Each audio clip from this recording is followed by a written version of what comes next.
Hey, church.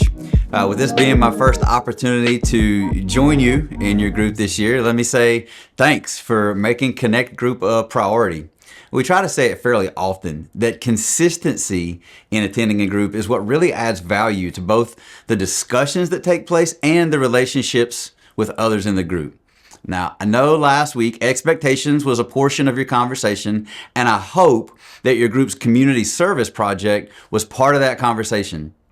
At Fusion City Church, we drive a lot of our ministry and discipleship through our Connect groups, and a positive impact in the community for the purpose of living out our response to the gospel is a huge part of that ministry work. So as always, if you need ideas for a service project, let me know. I'll be happy to make some suggestions.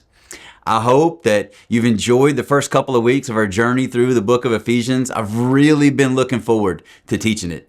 Make sure to include time in your discussion to share with your group what parts of the text or my teaching stood out to you.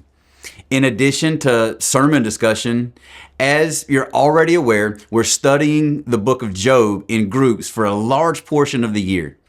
Now, we did adopt a new strategy this year to make for what we feel will be a better ongoing discussions of the book. When we take a break between sessions, we'll also take a pause on where we are in the book of Job and read through another book until we resume meeting in groups. I think that's going to make for some better transitions in and out of the sessions. But for now, though, let's look at Job chapter 3. I don't know if it's true for everyone, but I feel like it is. We've all been in a situation where the weight of the moment feels too heavy to speak. That's pretty descriptive of where Job and his friends find themselves at the end of chapter 2. Job is in misery, and he nor his friends have said a word in 7 days.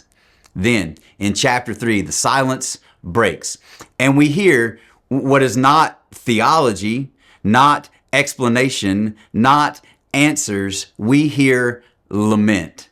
In verse 1, it reads, "After this, Job opened his mouth and cursed the day of his birth." This is the first time Job speaks since disaster struck. And when he does, he doesn't curse God. He curses the day he was born. He wishes that day had never even existed. He speaks as someone who believes life itself has become unbearable. Job isn't being poetic for effect. He's being honest. One of the most important things I think this chapter does is to remind us that Scripture makes room for raw grief, for words that don't sound polished or hopeful, for prayers that are as much crying as they are confessing.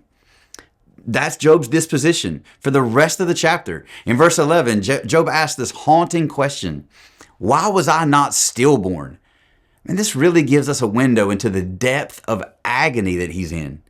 Oh, why was I even born? He's pondering. He describes death not as something to fear, but as rest, a thing to make the agony stop.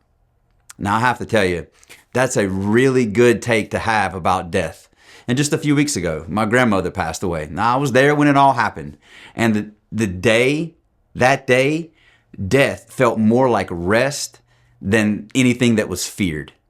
In his pain, Job isn't longing for non-existence. He's longing for peace. This moment reveals something deeply human. When pain feels endless, even life itself can feel like a burden. But here's the kicker. Job is still speaking to God. Even when he doesn't feel like God is near, he's still talking to him. And Job ends the chapter with questions, not accusations, but confusion. This is what he says: why is light given to one burdened with grief, and life to those whose existence is bitter?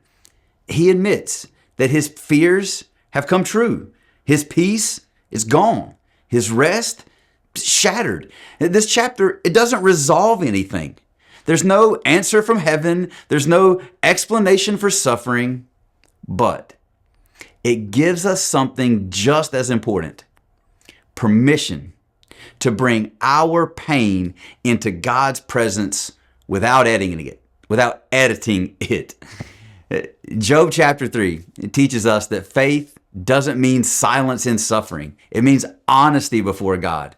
Before there is resolution, before there's restoration, there's lament. And God allows it. So let me give you a few questions to consider as you continue the discussion with your group members. Number one, what does Job 3 teach us about how God views our honesty in seasons of deep suffering? Are there emotions or questions that we've been afraid to bring to Him? Number two, why do you think Scripture preserves Job's raw lament instead of softening his words? What does that tell us about the role of grief in a life of faith? And then number three, how can the church better create space for lament, not just praise, in the life of believers? Thanks for listening. You guys have a great rest of your group. We'll see you again soon.